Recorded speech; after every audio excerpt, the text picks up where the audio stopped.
Rain came first, not mercy. It battered the broad panes of the Baron's study until the glass sang in thin, angry notes, and the ink on Dr. Machado's paper blurred into a small, traitorous smear.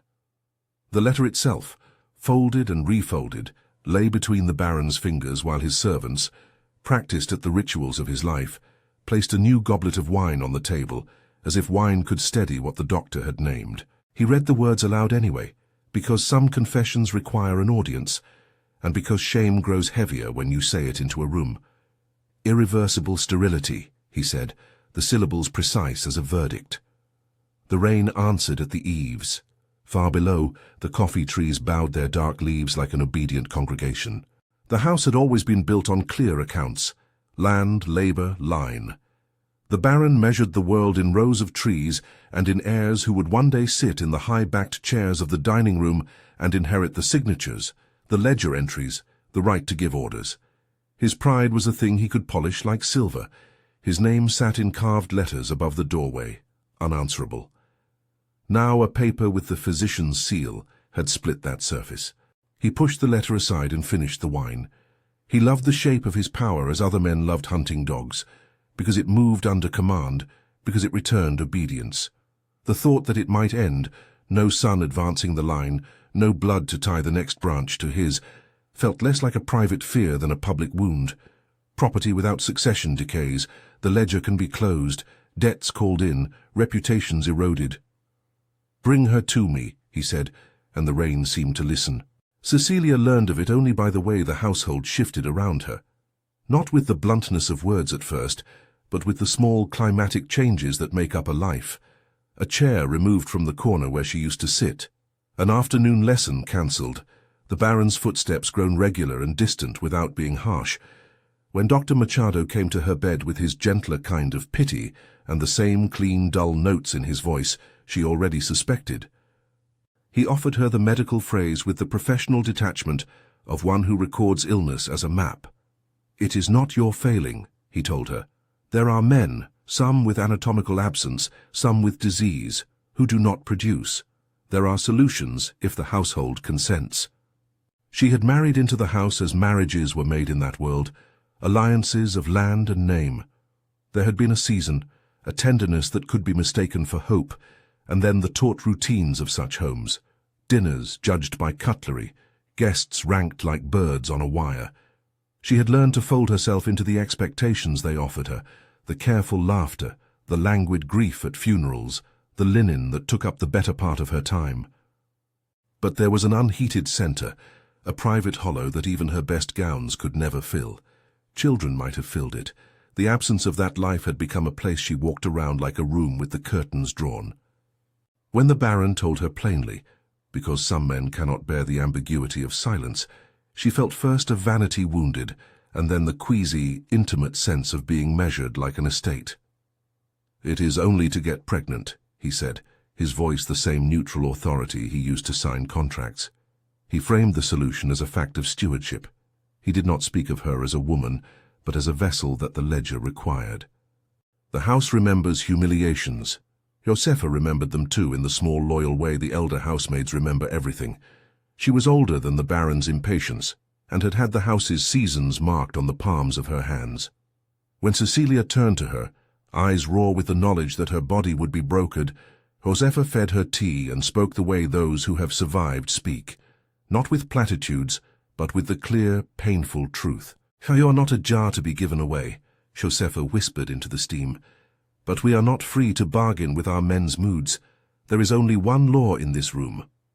Cecilia pressed her hand to the cloth on her wrist, like someone who has learned to steady a tremor. She thought of the ledger. She thought of the windows that let in the rain. She tried to imagine herself as owner of any choice. The Baron's declaration made it plain. Her will had been a line item for a long time. At the smithy, the rain narrated itself in another key. The bellows sighed like a tired animal, and the hammer fell with its steady ancestral rhythm. Sparks flew up from heated iron, like the flash of a distant hearth. Malik worked with a composure shaped by the strict geometry of a craftsman's life: measure, strike, temper. His hands were broad and sure. Callus and burn had patterned his palms like a geography of endurance. People watched him not because he performed wonder, but because the things he made, hose, hinges, a snub-nosed blade, kept the plantation's muscles moving. He was known among the enslaved for a reserve that felt like dignity and a silence that was not submission. Children mimicked the loop of his wrist. Older men muttered approval when a plowshare came from his forge. Yet he walked the path from forge to quarters, with a shadow the size of absent family folded in him. He kept his private losses to himself, otherwise there was nothing to be kept. When the captain called him up to the house, the forge fell quiet in the tone of the men who watched the smith leave. There was an animal hush, as if something took a breath and held it. Josefa watched too from the kitchen door, her palms working a rag as if to rub away a fear that could not be banished by washing. Malik did not speak upon arrival. He stood in the Baron's office with the calm of someone aware of the shapes power makes. The Baron's eyes appraised him as an owner looks over a fine horse, and then as a man who had found the last missing piece in his plan. Duty meant different things in that room. The captain, efficient in cruelty, spoke the business. Night scheduled, guards to see them to the door. No speaking beyond what was necessary. The doctor's paper again, doctor. Machado's arrangement to document, perhaps, the success or failure of the Baron's project, lay like a board between them. "You will perform the duty," the Baron said without turning, as if naming the thing made it lawful. "For the sake of the house." Malik's hands unclenched. He had been a man of many small resistances, an exchanged look that refused a command, a stolen loaf offered to a mother with hungry children, an iron hinge let go so a crate broke at the right time. Authority weighed the same as a shackle, and a law did not need to be polite to be heavy. He heard the word duty float in the room and felt, as any man bound to a line of work not of his own choosing does, the entire calendar of his life collapse into a single constrained shape. "What is asked of me, sir?" he asked, and his voice was even. He chose to speak plainly because to speak plainly leaves no room for the lie of misunderstanding. "You will lie with her," the captain said, an animal satisfaction in his voice. "You will be the sire. You will do what you are told." There are moments when an order is like a razor, clear-cut and immediate in consequence. Malik's face did not change. He had seen other indignities before, men whipped for the failure of horses, women separated from children at market. He had learned a complicated ledger of survival, to resist where it would cost life, to give small defeats the dignity they could still hold. Still, to be asked to step into the bed of his mistress as a means to prop up the Baron's line, this was a violation not only of his person, but of the order of how the world should be named. He knelt then, not in supplication, but in a subtle, ancient conduct of craftsmen and the oppressed. He set his knees as if to speak to the ground he had tended, and his hands lay open on his thighs. The gesture was more a refusal of the obscene theatre the Baron had written than a compliance. "I will not make her lie in a thingless way," Malik said. "If this is to be done, it will be done as two people. I will not be the instrument that erases her person." The captain blinked as if struck. The Baron's jaw tightened, a fine, dangerous movement. Men in power do not like to be instructed on the limits of their commands. Yet Malik's refusal was not a proud declamation. It came from a place that saw ruin in the hollowing of a woman and the humiliation of a man. He had watched families torn and had learned that speech could be, at times, braced like an arm to hold back worse falls. "Then you will do as you have been told, or you will be punished," the Baron said finally, which is to say he reasserted the arithmetic of his house, obedience or consequence. The punishment was implied as much as stated. Malik rested his chin on his chest and let the storm beat on the windows. He thought briefly and painfully of his mother, of the way her voice had flattened at the edges in times that demanded it, of the small iron bowl at the corner of the quarters that had once tasted of better days. He thought too of his child, indefinido in the ledger of his memory because names shift in the smoke of early years, and of the inevitable calculus of power. That night the servants led him to the room like a man carrying fuel to a fire he did not choose. The house had been lit for occasion, candles set in heavy holders, a smell of wine and perfumed linen. Cecilia met him at the doorway with an expression that was a map of collapse and tiny revolt. She had not announced herself. "We both are prisoners," her eyes said.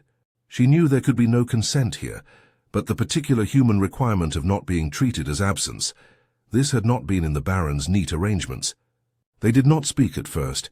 The chamber had an intimacy that felt violent because it was arranged by someone else. Malik's hands were steady, far steadier than his feet, and the rhythm of his breathing matched the anvil's echo that lived in his memory. He asked, before anything else, permission not to do what the captain had ordered, as if the world provided no room for such a request. "Forgive me," he murmured, carrying a curving apology to her even while he refused to embroider the ugliness of the action. "You did not ask for this. I did not ask for this." Cecilia's face crumpled. The word forgive is quick with the calculus of wrongs. She found herself apologizing for the state of her uterus, as if it were a personal failing, as if her body had betrayed her marriage by failing to produce. In that instant, both of them were small and large in ways the Baron had not foreseen, two persons, cornered, yet not entirely stripped of language. Malik did not rush what the captain had commanded. He sat at the edge of the bed like a man who set a tool down after measuring twice. His hands, the hands that handled red-hot iron, moved to touch her only with gentleness, covering a knuckle with his thumb, smoothing a fold of linen. The room smelled of wax and the distant rain. The candlelight threw their shadows long across the floorboards, and for one brief moment, the house that existed in ledger and limits was a smaller thing than the body in front of it. There is a way to write about such nights without writing what cannot and must not be obscene. The first night was a negotiation in breath and ballast. Malik's voice, low, precise, careful, spoke of small things, a story of his mother sewing in the long evenings, the name of a river he'd seen once in the north, the way an anvil sings when it is in tune. He did this because speech makes a map in a room that otherwise defines you by your lack of choice. Cecilia answered with fragments. A childhood memory of a market's bright cloths, a laugh that came out like a choked thing, a question about whether one can still have a life when the ledger says otherwise. There was no glamour in these moments. There was terror shared and an ache that felt holy in its plainness. There was also a recognition that neither of them were entirely what the Baron had decreed. Neither was mere instrument. Neither was production. In the thin light, the two found a human sill that would not be measured on the Baron's scales. When it was over, which is to say when the first required part of the arrangement had ended, and the household's calendar had survived another petty tyranny, Malik rose and dressed in the silence that the room allowed. He did not look like a man who had been used. He looked like someone who had kept his person in a pocket and guarded it from being spent. In the kitchen, Josefa waited with a steaming bowl and a cloth. She served Cecilia broth with the mechanical grace of someone who had tended 100 small catastrophes. Her hands, older than the Baron's memoirs, pressed the bowl into Cecilia's lap and then rested briefly on the young woman's wrist like a benediction. "How you are not alone," Josefa said, and the line was not about pity, but about the stubborn fact that people will carry one another when the humbler muscles of mercy suffice. Around them in the courtyard, the enslaved talked in low voices, the cadence of their speech folding into the warmth of shared grief. The quarters became a murmur that night, a chorus of knocks and suppressed coughs, and the sense that an old injustice had made a new wound. Malik returned to his forge before dawn. The anvil took him back with its honest call: measure, strike, temper. He hammered out horseshoes and moaned hinges for gates that soon enough would keep the plantation's secrecy safe. His hands were steady in the tasks that were his by trade. Yet if one listened closely, the rhythm of the hammer had acquired a new internal pace, a metronome set by the memory of the candle, by the contour of a voice. He worked not in indifference, but in a concentration that scorched him small in the best possible way. The men at the forge watched him with an attentiveness that had shades of envy and pity. A young apprentice asked a foolish question about honor, and an older man batted it away like a fly. Practicalities mattered: schedules, bread, children. But under those, like roots, ran questions the Baron's orders could not touch. What does a person keep when everything they own is marked as property? What does it mean to give care in a world that trades bodies for lines of inheritance? Word reached the barracks the way words always reach the edges of a house where power is performed, first as rumor, then as resentful humor, and finally as a steady, aching truth. Some of the enslaved gathered beneath the mango tree and spoke in whispers about the woman in the house and the man at the forge. Their voices braided, anger, sorrow, a bleak, private laughter that can only come from people forced to find ironies inside their lives to survive them. For Cecilia, the days after were a wash of small restorations and fresh guilts. She walked the gardens at dawn, caught in a pattern of palms and clipped hedges that had once been nothing more than stagecraft for her visits from pleasant guests. The gardener greeted her politely, and then avoided her eyes as if weather had to be shielded from human embarrassment. She thought of the Baron as a man now reduced to a ledger that could be balanced in cruelty. She also learned the other truth, that power is not always loud. Much of it lives in the quiet calendar of expectations and appointments. A woman who is told she must bear a child for the sake of lineage learns quickly the long list of things she must not refuse, and that is itself a form of violence. One evening, as a lightning flash lit the estate's silhouette and the rain began again, this time a steady curtain, a verse repeating itself in the gutters, Cecilia took a length of linen from her drawer and wrapped it around her hand. It was a small ritual, the pressing of cloth as if the fabric could hold the shape of a decision. Josefa watched the movement and laid out a folded sheet carefully, as if arranging a promise. "You do not have to do this alone," Josefa said. "There are ways to make a life from what is handed to us. They will tell you their names, and you will call them that, and you will keep what little things you can keep." Cecilia hugged the linen close to her chest, like someone who had been given a map to a place she had always suspected existed. She would learn in time how to convert indignation into action. For the moment, the cost was raw. The Baron on his side of the house made lists. Lists are a kind of prayer for him, inventories, dates, who must produce what and when. He wrote the nights Malik was to be present with clinical precision. The decision was not simply about a son. It was about the ledger kept immaculate. It was about the world being made to bend its spine to him one more time. When his finger tapped the page, he told himself he had preserved the family name. He girded himself with the certainty that property trumps personhood. It is worth noting that the Baron did not dwell on cruelty. He saw instruments to be used. In his hands, everything had shape and function, including people. Yet even the architect of a system is not immune to certain small vulnerabilities. When he lay in his bed after a day of counting and planning, he found that the house sounded different. The rain, the distant anvil, a faint laughter from the quarter of children playing under a lamp. These were noises he had the power to hush, and that made him feel briefly the way a man might feel standing at the edge of a cliff, the vertigo of imagining himself not in control. As the days opened into the calendar, the household had set. The quiet work of keeping appearances continued. Servants prepared rooms, linen was pressed, the forge burned. The men who worked the fields went about their labors as if the routines could hold everything steady. Yet under the surface of this orderly machinery, something new had been set loose, the knowledge that the house's boundaries could be transgressed, even by the smallest defiance. Malik had knelt and asked for decency, as if decency were a right rather than a favor. Cecilia had received him as a human in a place that often reduced them both to measures. There is no sudden easing in such houses. Change, if it comes at all, is patient, but there are moments that, looked back upon, read like seams being sewn into new cloth.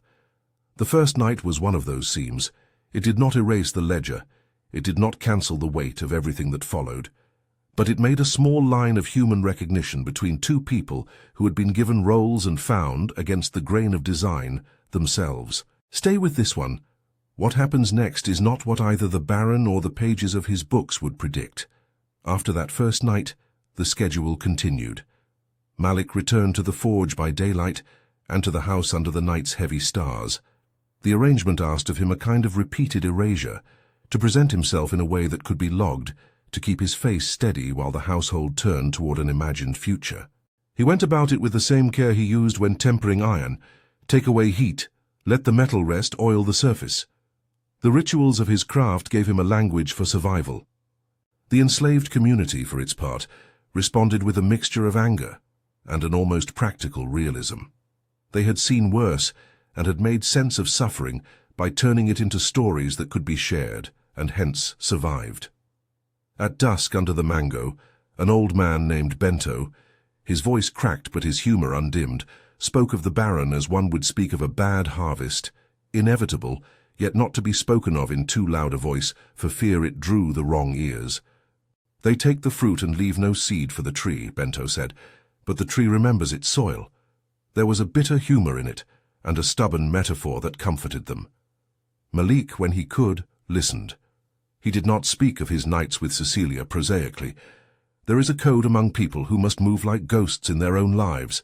Certain details are sacred, because to speak them aloud invites retribution. He told his closest friend, a man who fixed saddles, nothing of what passed, but instead spoke of the way the Baron's plan smelled, a paper smell and a ledger's coldness. Cecilia began quietly to read the small things around her with new eyes. The house that had once been an instrument of her confinement was also a place with doors she could choose to close more often, a table where orders were issued that she could begin to question. She practiced saying small refusals, turning down a meal in the dining room, refusing to attend an unnecessary gathering, like a muscle that needed exercise. Josefa coached her in the arts of small resistance, the way to smile so an insult rebounded, the way to hold a letter until it cooled a little before answering. And yet the ledger demanded its price. The Baron kept to his schedule, nights were catalogued. Malik's presence became, in the chatter of the house, a fact to be slotted in between bookkeeping and social calls. To the wider world, nothing had changed. To the two people who had touched that night, the weight of having been seen had altered them in ways no account book could register. On an afternoon a week after the first night, Malik found himself sitting with Cecilia in the garden under a fig tree, while the household nursed a common quiet. The sky had cleared of the storm's violence, but the earth remained damp, a sheen on the paths like a memory. She had taken to walking early and late, as if the spaces of the house could be mapped in her soles and thereby owned in a private sense.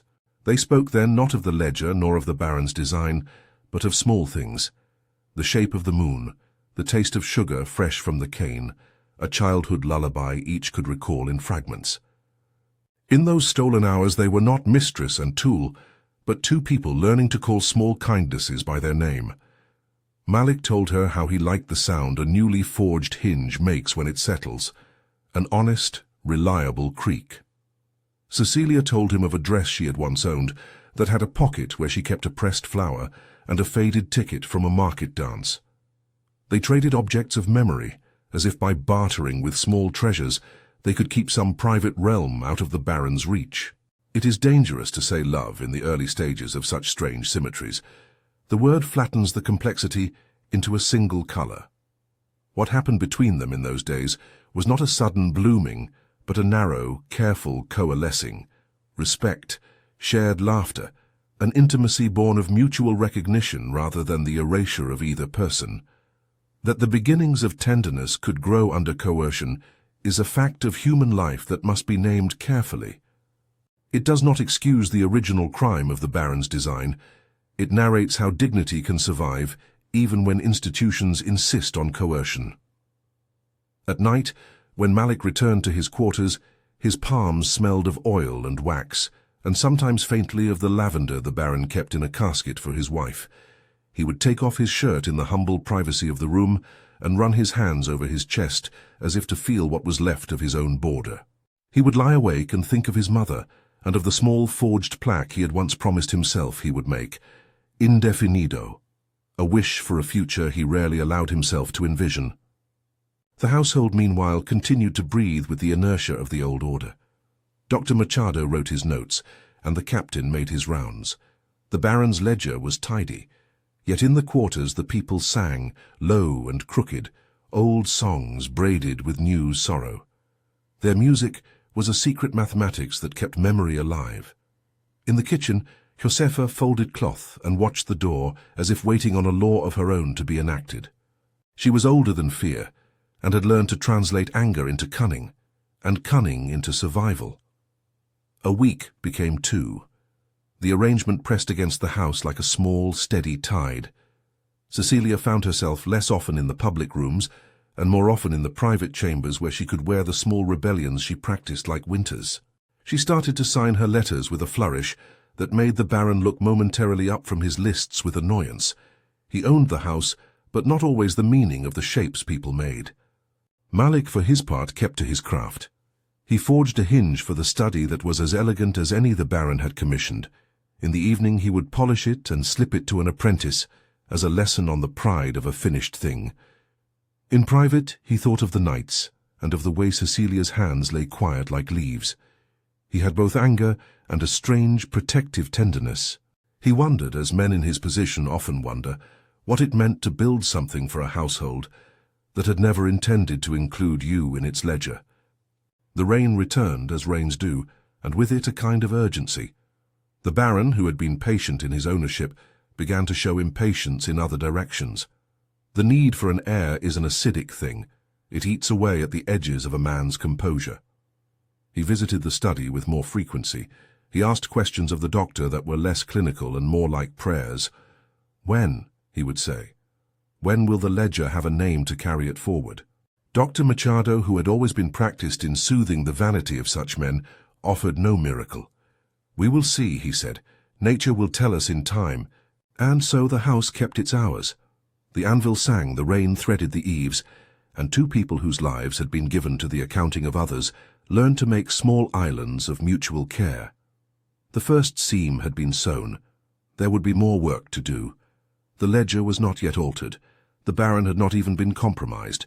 But the fact that two people had refused to be entirely what the Baron desired, that singular fact, had planted an instability that could not be measured with ink. On the morning Malik was summoned to the house again, he paused at his forge and ran his palm along a finished hinge. The metal answered back with a coolness that steadied his breath. He wrapped the hinge in a piece of cloth, an old rag that smelled faintly of oil, and tucked it into his satchel like an offering. It was a small private act to hold on to a thing he had made with the thought that one day he might press his mark into iron and call it permanent. When he crossed the courtyard toward the house, the rain had let up and left the world glossy and bright. The big windows reflected the sky like small temporary worlds. He climbed the stone steps, feeling the weight of his own footsteps, and thought, as all men in his position do, of the narrow choices that can change the measure of a life. Inside, the Baron was waiting, ledger open, the line of his mouth set. "It is only to get pregnant," the Baron said, the same words he had told his wife months ago, as if repeating them could reduce to arithmetic what was such a dangerous, human tangle. The phrase landed between them with the brittle dignity of a law. Malik did not answer, but he had a hinge in his satchel and a new knowledge that even in a place measured by accounting, he could still keep a small signature of his own. He felt, in that hinge and in the quiet after the Baron's words, the beginning of a decision about what to hold and what to give away. The forge had taught him that. Under the surface of the house, under the ledger and the rain, something was beginning to harden into a shape that might, if they were careful, be forged into something else. Malik folded the hinge into the lining of his satchel, as if tucking a small truth into place. The Baron's voice had landed like a gauntlet. The phrase, "only to get pregnant," hung in the room with the same authority that had once named fields and debts. Malik felt the ledger closing around him, but also the hinge's cool bite against his palm, and that double sensation of being claimed and of keeping something of his own kept his steps measured as he walked out. The nights continued to be logged the way the Baron liked things logged. Days crossed out, names entered, a calendar turned into a contract. Yet within the hours that were meant to be mechanical, something persistent and quiet grew. It was not a neat, cinematic bloom of love. It was a collection of small human economies, exchanges of song, a shared cup of broth, a hand placed without command at a temple in the middle of the bed. Cecilia learned the shape of Malik's hands, how they fumbled for a seam when memory failed him, how they smelled of oil and the faint, honest tang of iron.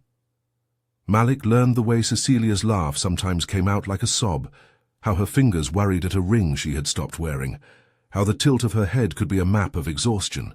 They kept between them a private language of crumbs, tiny confidences that would not be worth a ledger entry, but that were worth everything else. Malik told her about the river in the north, where the light was thin and the stones kept singing even when the water was low.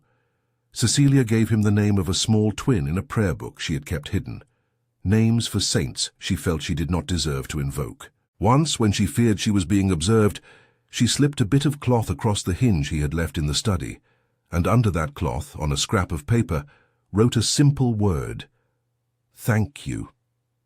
He pressed his thumb to the smudge of ink later, and it felt like a stamp of ownership he had chosen. As weeks creased into months, the household watched the changes in silence. People who live close to power learn to read the color of a cook's face, the manner in which a lady's gait alters, and the double meanings of small omissions. Josefa noticed the way Cecilia's skirts began to sit differently around her waist, the way she paused mid-stitch and pressed a palm to a side, as if the interior of her body had been rearranged. The mukamas exchanged looks in the pantry, folding linens with hands that remembered how to fold grief and also how to keep secrets. Cecilia herself kept one secret more tightly than any other. At first she said nothing, not because she was ashamed, but because she feared the kind of cruelty that acts suddenly and without language. Separation, the scouring command, the rumor given shape as law. She feared that the Baron, when presented with evidence of an impending child, would claim credit in the way men of his class often did, claiming lineage like a ledger entry, public and unfeeling. She knew, too, the complicated truth. The child, if it came, would be forced into a world that had ended no fewer than 1,000 human narratives. The child would be, either way, a map of the indignities and of the tenderness that birthed it. For Malik, the knowledge gathered like metal in his mouth. He had known from the first nights that a child might be possible. He had tried to keep distance between desire and duty, to refuse to let one be mistaken for the other. Yet he could not help the quiet, fierce protectiveness that rose in him at the thought of a small life carried inside the woman he had been summoned to as property. There was always, for men in his position, the knowledge that paternal feeling would have no legal weight. It would be an invisible seam stitched into the hem of the household, but never admitted as a line item. That did not stop the feeling from arriving. Word of Cecilia's condition reached the Baron in the way all important things reached him, second-hand and as a victory. He received it like a confirmation, a proof, that his plan had been a clever and necessary application of stewardship. For a week, he moved through the house with an air of someone who had solved a problem. He spoke to Dr. Machado at length. The physician, practiced in soothing the vanity of men, tilted his head and offered clinical details about gestation and about the probable timeline. The Baron's relief was an animal thing, the softening at the edges of his face, the way he allowed the house to seem briefly his again. Within that relief, though, a new fissure formed, the question of inheritance. The Baron's world was numerical. He imagined a child already wearing the heavy weight of coat and name. Questions came, sharp and small. Who would sign as attending physician at the birth? Who would be trusted to guard the pages so no rumor leaked? The Baron began, with an anxious, thin glee, to design the boy he wanted. Manners, tutors, a name that would smell of the house and of him. The house, however, has its own reverberations. Rumor did not travel in straight lines. The enslaved quarters hummed with a different truth, a lesson kept by people forced to keep the faintest light seen. Children in the yard began to stare, unblinking, at a small woman who walked with a hand pressed to her belly. They asked questions in the low grammar of who will be the teacher, who will carry water for the child, because the future, for them, is practical before it is abstract. Something small and human shifted inside Cecilia as the days went on. Where there had previously been a neat, brittle resignation, a new stubbornness took root. She began to imagine a different ledger, not one of signatures and inheritance, but a list of things she might set in motion. A refusal to sell certain people, an order to keep families together, the smallest possible acts that might be written into paper and law. It was, at first, a private bookkeeping. Decisions she made inside her mind as if pinning down the shape of a future with tiny stitches. He shall not be sold. The oldest women shall have their freedom when I may give it.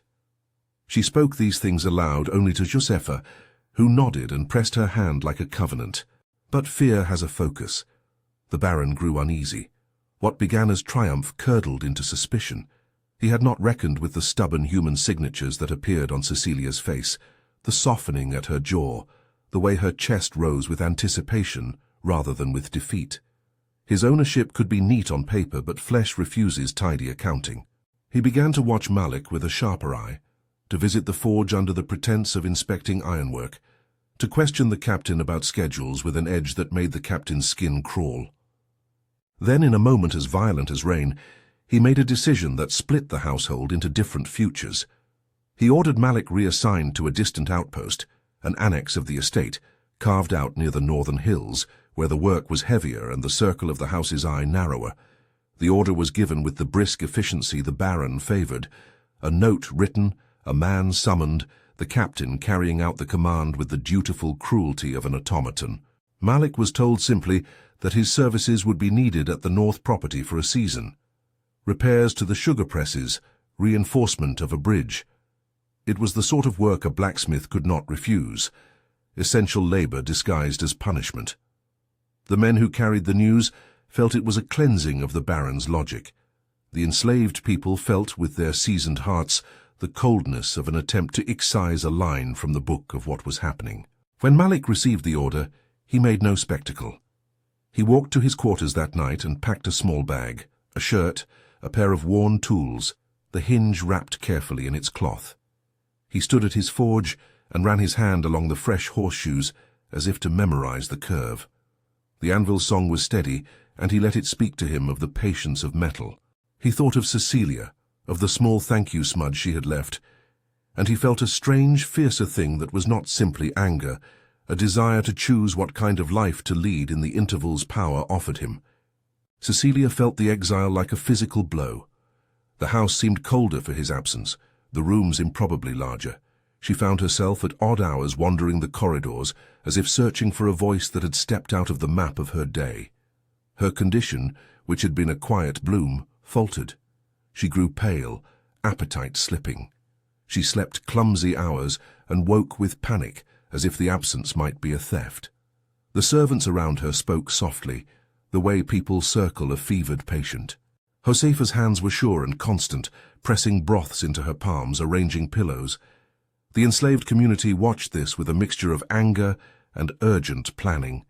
Beneath a mango, the older men and women argued of ways to bring pressure to bear. Bento suggested a quiet show of solidarity, refuse certain labors, let a plough sit idle for a day, while others feared reprisal. Josefa proposed something else. Speak to the Baron. Old women know how to move the winds of a house by appealing to the softest, most private notions of a patriarch. She came to Cecilia and said plainly that she would go to the Baron and speak the truth. When Josefa entered the Baron's office, she did not carry the pleading weight of someone begging for favors. She carried the authority of aged service and an accusation that would be heard as such. Not just that a man was cruel, but that his cruelty threatened the thing he coveted most, his future. Josefa's voice when she spoke was not loud. It was the slow sound of a tool finding its mark. "You will lose the very thing you try to secure," she said, and the line was that simple. You remove the father, and you remove a child's chance. You separate the living from the bearer, and you ensure the child will be less likely to live. The Baron listened with the brittle precision of a man who measures his interest before he decides whether to be moved. Josefa, speaking plainly, did not invoke sentiment, but a practical, narrow logic he could understand. Childbirth was dangerous. The presence of the father, of someone who knew the woman's body and could tend the small needs in the hours around a birth, could be the difference between life and death. She framed her plea in the currency he respected, survival and an heir. For hours the Baron argued within himself. Pride is a slow fever that does not easily let go, but so too is fear, and fear softens even the hardest ledger. He saw perhaps the vivid image of a child born to his house and then dying because the man who had been present, who had in quiet ways provided care, was absent. He imagined with a small but real anxiety the stain of that death on his name. In the end, the name mattered more than the abstract principle of cruelty. He sent for Malik. The captain, who had been waiting like a guard around a counting-house, knocked with the efficiency of a man who measures the cost of a visit. Malik returned under the same shadowed stars and walked up the stone steps in a rhythm that had no triumph in it, only a steady, practical resignation. Their reunion was quiet. Cecilia waited in the room with candles dimmed, the sheets smelling faintly of lavender, and when Malik stepped inside, she felt the room tilt back toward balance like a scale returned to its center. The relief was not theatrical. It was held in a socket. It was in the way her breath eased and the color returned to her cheeks. Malik, who had gone north and felt the roughness of different soil under his nails, stood for a long time at the threshold and watched the way she adjusted the blankets. His expression was not made for triumph, it was made for guarding what he could. They began again, but with a different cadence. The return of the father's presence, imposed at first, then chosen in small mercies, brought Cecilia back from the fine edge she had teetered on. She ate with better appetite, walked the gardens with a steadier step, and began to speak of small futures again, of laws and signatures and the possibility of writing change into paper. Josefa kept her place like a steady knot in the fabric of the house, prone to small acts that have the consequence of making life possible. When the time came, the household arranged itself in the old manner with the small, human adjustments. The Baron, anxious and oddly private in the face of his anticipated continuity, appointed attendants and arranged for the study to be readied as a place where the child might be received. Dr. Machado, called to record his clinical presence, took notes with an eye that shifted constantly between professional curiosity and the habitual way men like him deferred to authority. Josefa became a quiet midwife in the old sense, not a formally trained doctor, but someone who had seen births enough times to know how to move a body and a room towards survival. The enslaved women gathered with a practiced empathy, offering herbal broths and reassuring murmurs. The birth was not a scene of triumph in the way the Baron imagined. It was instead a long night of human labor, of hands held and breaths shared. Malik did not stand as a stoic figure in the corner. He was present in the practical ways that mattered, fetching towels, making a fire to keep the room warm, speaking low and steady lines to Cecilia when her strength faltered.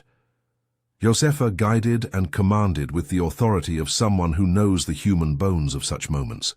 The room smelled of wax and steam, of the iron tang of the tools laid out to one side, and of a strength that had nothing to do with the ledger.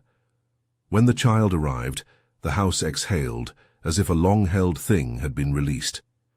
He was a vigorous infant, his cry a small defiant trumpet in the study that had known so many other kinds of sound.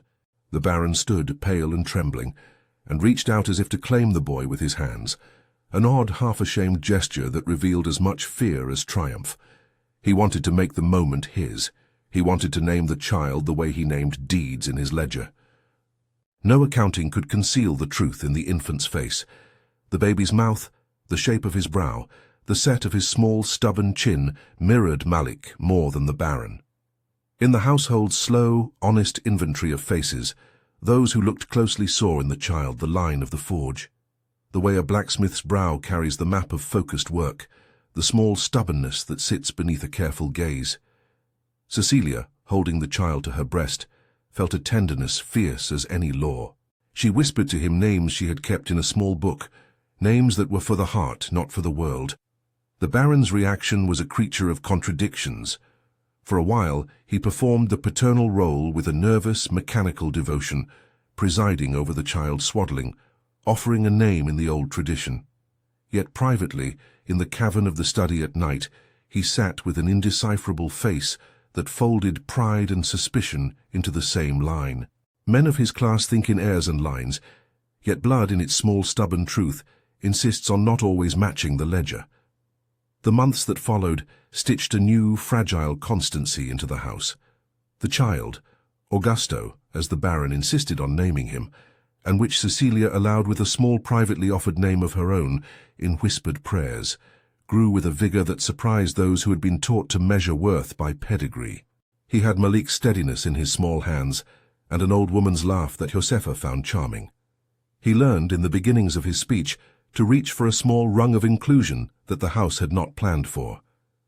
Yet the story does not end in the ordinary way of a family being made whole and the world set aright. The house, the ledger, the authority, those things remained in place as structures. The Baron, who had been the architect of so much cruelty, sickened. It was not some righteous hand from above that struck him down. It was a slow wasting that turned his grandeur thin. Fever and then weakness took him over months.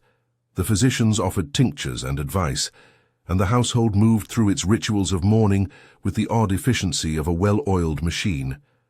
When he died, it was neither in fury nor in blithe surrender. It was in the ordinary way people of his age and constitution do, withered by time and infirmity, by a body that no longer answered to command. His death, when it came, decanted a strange mixture of grief and release through the house. Cecilia, who had loved and yet had been humiliated by the man, felt a complex loosening, the taking of a name and the freeing of certain thin constraints. She did not gloat. She stood in the study and looked at the carved letters over the door and knew the ledger could be rewritten if a brave hand took the pen. The months after his death became the real test of what they had built in the small hours. Cecilia stepped into a role that was at once inherited and newly chosen. She sat at the table and read the deeds and the papers that had always been set out on Wednesdays. There was no applause for her assumption, only the quiet business of governance that required decisions without making them into public spectacles. She had been taught by Josepha, and by the people who had loved her in private, how to turn the power she now had into something that could be used differently. Her first acts were small and sharp, refusals that had the power of law. She issued alforrias for the eldest women who had served the house for decades, documents signed and stamped in the old manner that, in a single stroke, cut chains that had weighed them for years. She wrote a rule forbidding the separation of children from parents in sales, an old practice at the core of plantation economies. She appointed Malik, no longer in the ledger as a mere assigned labourer, but with papers that declared a manumission and the title of capataz, a steward of the works. The signature she used had a new firmness. The fabric of her handwriting had changed from the soft, practiced curls of a woman, taught to make her lines attractive to a line that held easy, practical authority. There were objections, of course.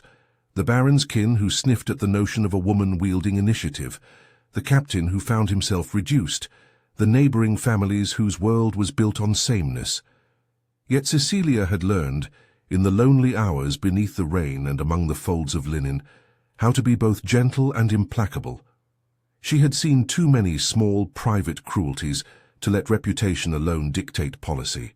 She signed with a steady hand the liberation papers and watched the faces of the women who received them, a complicated kind of joy, threaded through with the memory of losses. Malik's manumission was a ceremony done with both officialness and humane tenderness. The piece of paper that made him free was not some magic. It was ink on parchment, a public declaration of what Cecilia had already decided in private. When she placed the paper in his hands, she did so with a kind of reverence. For Malik, the freedom was both liberty and a burden. Freedom, he knew, was not merely the absence of chains. It was the presence of new choices, and sometimes those choices were ruinous. Leaving meant upending the fragile network of people he loved.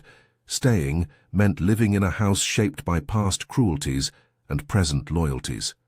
He chose, after long nights of thought by the forge and longer wordless breakfasts watching the sunrise over the fields, to remain. He took the title Cecilia offered with a cautious gratitude and a weight of responsibility that seemed to settle into him like a new tool fitted to a hand.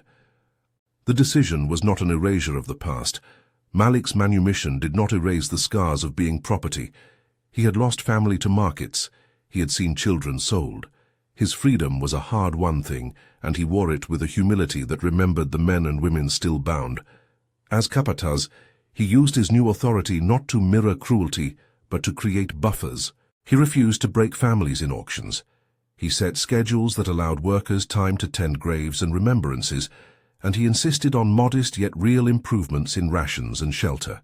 Cecilia's reforms spread in small measures. She used money from the estate to repair leaky quarters, to pay for a small clinic where a trained woman from a town could tend wounds and stabilize fever. She founded, with Augusto's later encouragement, a little school under the mango where children learned to read in the early morning hours. These were not grand acts of repentance that washed the house clean. They were instead practical stitches, ways to put small goods into the hands of those who had been deprived. Augusto grew in the middle of these tensions. He lived as both heir and as a child who had been born under a complicated set of truths. Malik taught him how to hold a hammer and how to be careful with metal. Cecilia taught him how to read ledgers and to question them. Josefa told him stories of rivers and mothers and the pasts that refused to vanish. The boy, as he grew into adolescence, carried both the ease of inherited wealth and a stubborn, practical empathy, untypical of his class. He saw the world in more than two columns, in people and in the small justice that can be performed with money and courage. He refused later to spend an inheritance only on vanity. Years later, when the sugar prices shifted and the old economy of plantations around them began to crumble under global changes, markets moving, laws shifting, the world leaning toward a different accounting, Augusto used his inheritance intentionally. He invested in a school that taught trades and letters, a small clinic open to the freed people of the region, and a fund that helped families buy land for small holdings. He made deliberate choices that would attempt to convert private wealth into public repair. He did this not to atone for his family's sins with sentimentality, but to build institutions that could give lasting advantage to those previously excluded. Malik's role became over decades more than a capataz. He became a kind of local architect of a new daily life, supervising repairs, training apprentices in the craft that could be sold in town, and forging the plaque that would eventually be set at the heart of the plantation grounds. It was a simple thing he hammered and shaped in his later years, an iron plate smoothed and then etched with words not theatrical, but precise. He set into it a small phrase, memory, responsibility, and a pledge. The wording was careful and old. Here stood many things, here also the work to remember. He hammered it with tired hands, and each strike sent sparks into the air like the momentary light of a life refracted. Not all accepted these changes with grace. Some families left, offended by the dilution of the old order. Others stayed, grudgingly, recognizing that the house under Cecilia had become, in small ways, a different institution, no longer merely an organ of lineage, but a place where some justice could be found. The world, too, outside the estate shifted, new laws, new possibilities, and the slow but inexorable movement of people carving out lives once impossible. The estate's coffee trees aged, and some fields were planted with other crops. The big house, resplendent in its carved wood and old shutters, began to show the slow weathering of stone and the honest decay of roofs that had seen too many seasons. The plaque Malik forged was set into a small grove by the old slave quarters, where the mango trees grew thick and shaded the ground. It read in a careful, measured hand about loss and about duty, a short, honest thing that did not absolve but remembered. People gathered there often to leave small offerings, a ribbon, a coin, a scrap of cloth. The younger generation, taught in the school under the mango, learned to read the plaque as part of their lessons. They were taught not to hold the past as a curiosity, but to name it as a thing that required response. Decades later, the camera of memory widens. The big house's windows held fewer curtains. The great oak in the yard was taller and gnarled. Some buildings had collapsed, giving up to sun and rain the claims they had once made. The sugar presses were silent, their belts rusted, their motors stilled. Yet there were new structures too, a small schoolhouse with clean paint, rows of modest homes where formerly there had only been barracks, a clinic with a bell that called out on market days. Augusto, older now and softer at his edges, walked the grounds and saw in each roof the faces of children he had taught. He saw in the eyes of men and women who grew older a cautious pride. It was not a world cleansed of pain. It was a world that had been made to hold memory and to try to repair. At the plaque, Malik, older now, his hair a steel of its own, stood and watched as a small group of children read the inscription aloud. His hands were scarred, not as accusations, but as the map of a life lived in purpose. He had chosen to stay because some attachments were not about chains, but about the good that could be done from within sight, about protecting the children who needed guardians, and giving the best of himself where it could matter most. Cecilia had passed into the house's papers years before, her death acknowledged in the modest register of the town, but the legacy she left was measured in acts. The freed women who had farms, the school under the mango, the rule that families should not be separated in trade. The world had taken many from them. The world had also given a place where those left behind could learn to weave change. The children read the plaque and then walked, in a line like a small procession, toward the ruin where the old study once stood. There was a strange beauty there, vines through carved wood, the rain having softened edges that had once been hard and proud. People placed flowers and small polished stones at the base of the plaque. The scene, ruin and school and plaque, was not tidy. It was messy, like life, but it carried an honesty the Baron never imagined he would have to face, that names and ledgers could be contested, that institutions could be reformed by those who had been once harmed, that dignity might be recovered, however incompletely. The narrator steps back, only in the sense that the tale itself stretches beyond any single person's arc. The plantation was a place of violence and of tenderness, but those facts are not equal in weight. The first was structural, a system that demanded human cost. The second was human, the stubbornness of care that does not erase injury, but refuses to let it determine the future's only shape. Josepha's small, unflashy courage, Malik's refusal to be merely an instrument, Cecilia's slow conversion of humiliation into a governing responsibility, all these produced a different ledger, a list of acts that might be called repair. Time, relentless and leveling, did not make everything right. There were losses unaccounted for. Names sold, children vanished into distant markets, people who died young in the hard counting of life. The estate's ledger would never be fully balanced. Yet the human acts that followed the Baron's attempt to make a child only as a means of succession rewrote certain lines where it mattered. Laws banning separations, alforrias given publicly, a school that taught not just letters, but a small ethic of shared duty. These were modest triumphs, the kind that do not mask pain but attempt to make the costs repayable in small goods. At the end of the road where the iron plaque stood, the phrase hammered into metal by Malik's hand remained simple and unsentimental. Here memory is kept. May the living make amends. Children read it. Elders traced the letters with familiar fingers, and travelers who drifted through the region paused and read, and were made to feel the weight of what had been and the obligation to act. In the last scene, the narrator returns to a small private image, August light through rain-thinned glass, where once the Baron had read his paper. That room now holds the books of children, the tools of the smith, and a worn wooden chair where Malik sometimes sits and watches the land. The rain comes and goes, and in it, the house remembers itself. Not as a place that was simply redeemed, for redemption is a word too neat, but as a site where human beings, by small acts of courage and by stubborn compassion, worked to make their world less terrible than they had found it. He had said it was only to get pregnant. The words were the same as when he first uttered them, but the meaning had been stretched and altered by what followed. Cecilia, who once had been a ledger's line, humiliated and constrained, used the authority she inherited to unmake some of the cruelest edges of property.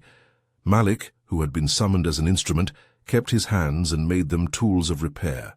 The child Augusto, born in a room of candlelight and human care, carried forward an inheritance not only of name but of a certain conscience. The plaque remains, the forge's rhythm has quieted, but not died, and the mango tree still bears fruit in season. They are small facts, but they are facts that endure in the bones of this place.